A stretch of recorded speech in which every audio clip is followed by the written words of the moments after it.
नमस्कार दोस्तों, आप सभी का स्वागत है एक रूह कपा देने वाली हॉरर कहानी में।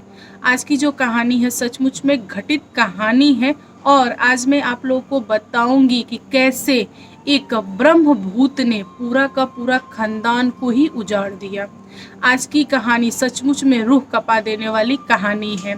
तो कहानी को स्टार्ट करने से पहले मैं जानना चाहती हूँ कि क्या आप लोगों ने मुझे सब्सक्राइब किया है। जिन लोगों ने सब्सक्राइब किया है उनको तहे दिल से धन्यवाद, और जिन लोगों ने नहीं किया है प्लीज़ सब्सक्राइब करें ताकि मैं इसी टाइप के और भी हॉरर वीडियो आपके साथ शेयर कर सकूं। दोस्तों, यूपी के एक छोटे से गांव में दो दोस्त रहते थे। उनका नाम विनोद और सुनील था। जो विनोद थे वे थे पंडित और उनके घर में एक बूढ़ी बीमार माँ, वाइफ और एक बेटी थी, इकलौती बेटी थी विनोद के घर में। और दूसरे मित्र जो थे वे थे सुनील और वे छत्री थे। उनके घर में वाइफ और दो लड़के थे, जिसमें से जो बड़ा वाला बेटा था उसकी शादी हो चुकी थी और वो शहर में रहता था। यहाँ पर विनोद और सुनील दोनों बहुत ही अच्छे मित्र थे, एक दूसरे से हर एक चीज़ शेयर करते थे। जो पंडित जी थे मतलब विनोद, वे बहुत ही ज़्यादा गरीब थे और उनका जो मकान था कच्चा मकान था, यानी मिट्टी और खपरेले की मकान थी। और उनके पास बहुत ज़्यादा ज़मीन था लेकिन पैसे नहीं थे।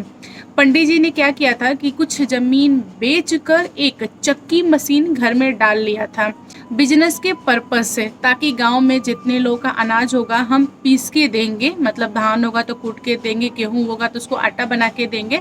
तो जो भी हमें पैसे आएंगे उन सारे पैसों को इकट्ठा करके हम घर बनाएंगे। पंडित जी ने यही सोचा था, इसी पर्पस से उन्होंने बिजनेस स्टार्ट किया था। लेकिन उनका बिजनेस अच्छे से नहीं चल रहा था। और वहीं पर सुनील के जो बेटे थे, मतलब बड़े वाले बेटे जो शहर में रहते थे, वे ठेकेदार थे। वे एक अच्छा खासा मतलब पैसा छापते थे। और जो छोटा वाला बेटा था वो गांव में रहता था, घर पे रह के पढ़ाई करता था। और सुनील के पास अच्छा खासा प्रॉपर्टी था, मतलब बहुत ही ज़्यादा अमीर थे। विनोद एक दिन सुनील के साथ अपनी दिल की बातें शेयर कर रहा था कि भाई देखना, मेरे घर में बूढ़ी माँ है और डॉक्टर ने जवाब दे दिया है कि माँ की जो सांसें हैं कभी भी रुक सकती है, और मेरे पास पैसे नहीं है कि मैं माँ का ठीक से इलाज करा सकूँ या फिर माँ के साथ कुछ हो जाए तो मैं उनका तेरहवीं कर सकूं। हमारे पास तो पैसे भी नहीं है और जो हमारा घर है वो खपरेले का है, मिट्टी का है, पानी चूता है, रहने में बहुत ज़्यादा दिक्कत होता है। तो मैं सोच रहा हूँ कि मेरे पास जितनी भी ज़मीनें हैं उन सारी ज़मीनों को बेच दूँ और एक ज़मीन पे मैं खुद का घर बनाऊँ, मतलब पक्का घर बनाऊँ, ईंट बालू सीमेंट वगैरह का, ताकि हम लोग उसमें सही से रह सकें। क्योंकि बिजनेस मेरा चल नहीं रहा है चक्की वाला, और मैं करूँ तो करूँ क्या। तो यहाँ पर सुनील ने बोला कि ठीक है भाई, तू तो सही सोच रहा है, आखिर इतना सारा ज़मीन रख के तू करेगा क्या। उससे तो कुछ खास प्रॉफिट होता नहीं है तुझे। एक काम कर, तू अपनी ज़मीन बेच ले और तू घर बना, तेरा जो फैसला है काफ़ी अच्छा है। तो यहाँ पर पंडित जी ने सुनील से बोला कि भाई एक काम कर, तेरे पास पैसे है, तू मेरा ज़मीन रख ले और मुझे पैसे दे दे ज़मीन के बदले में, ताकि मैं घर बना लूँ। और तू मेरा मित्र है इसलिए मैं अच्छे रेट में अपना ज़मीन तुझे ही दे दूँगा। किसी और को देता तो मैं ज़मीन का रेट थोड़ा सा बढ़ाता, लेकिन मैं चाह रहा हूँ कि अपने घर की बात है, अपने ही घर में रहे, यानी कि मेरा ज़मीन तेरे पास रहे, बात एक ही है। ऐसा सोच के पंडित जी ने ये सुझाव सुनील को दिया। तो सुनील ने पंडित जी का ज़मीन देखा हुआ था पहले से, तो सुनील के मन में ऐसा लालच उत्पन्न हुआ।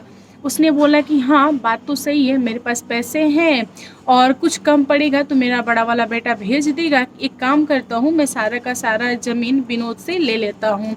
तो फिर विनोद ने अपनी सारी ज़मीन, मतलब एक ज़मीन छोड़ के जिस पे घर बनाना था, सुनील के नाम लिख दी। और सुनील ने आधे से भी कम पैसे विनोद को दिए और बोले कि देख भाई, अभी मेरे पास पैसे नहीं हैं, कुछ दिनों बाद मेरा बेटा जब पैसा भेजेगा फिर मैं तुझे पैसा दे दूंगा। एक काम कर, तेरे पास जितना पैसा है उससे तू अपनी आधा काम स्टार्ट कर, बाकी का तो मैं हूँ तुझे दे दूंगा।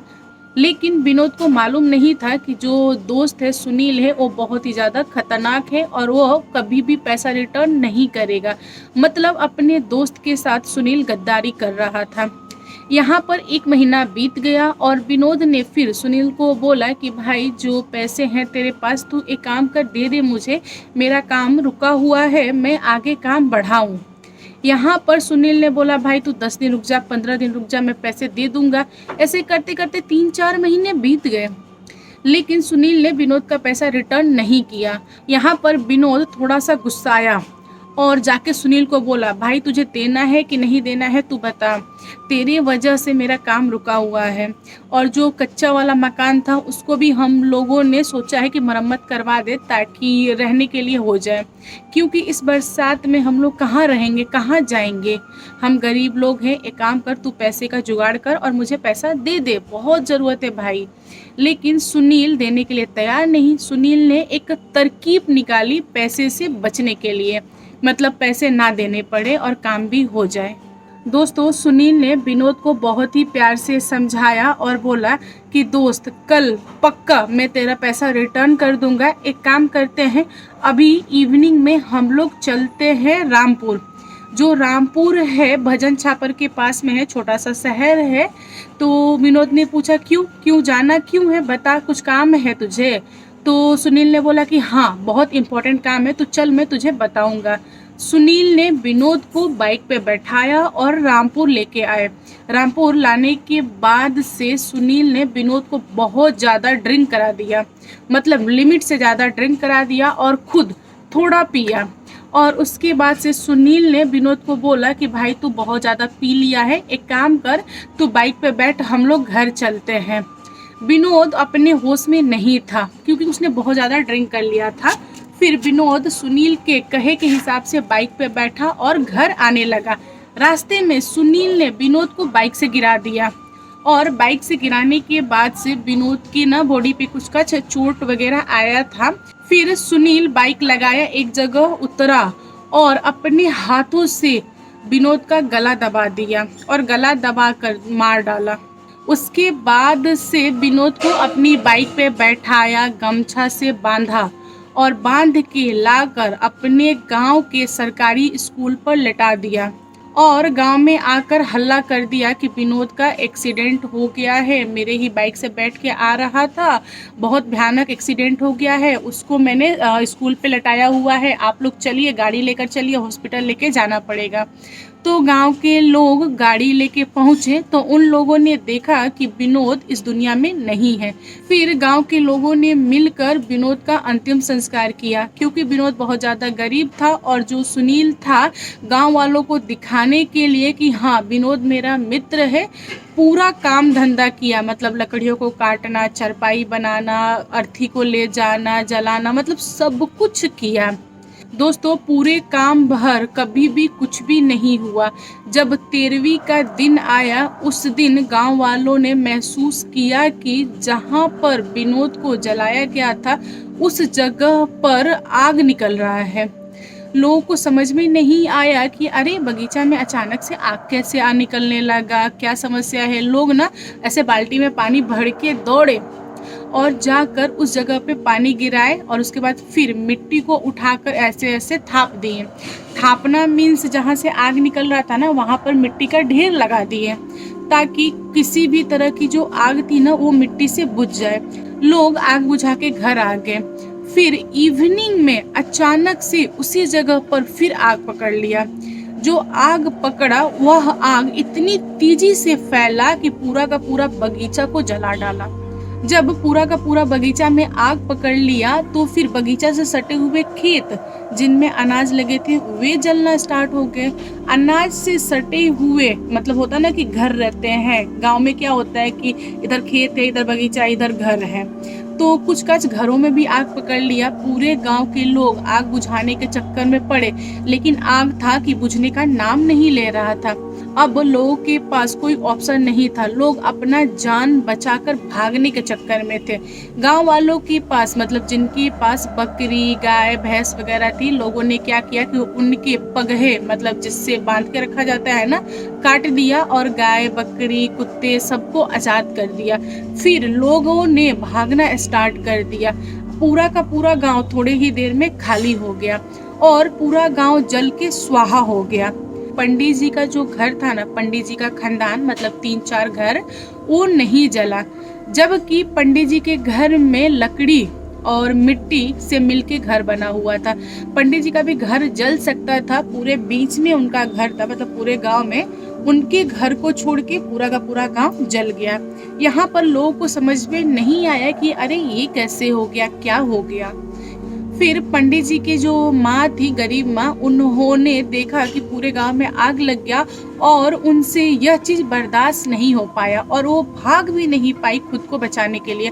उनको हार्ट अटैक आया और वो वहीं पे मर गई।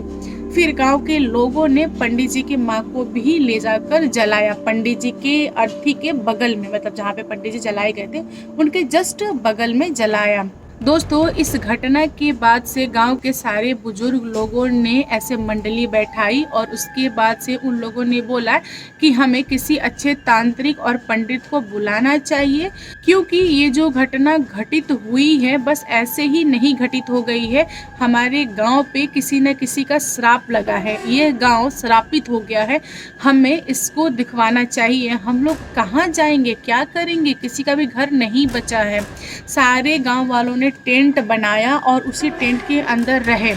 फिर एक अच्छे जानकार पंडित को बुलाया गया। जब वो पंडित आया तो उसने पूरे गांव का हुलिया देखा और आग कहाँ से फैला है ये जानने की कोशिश की।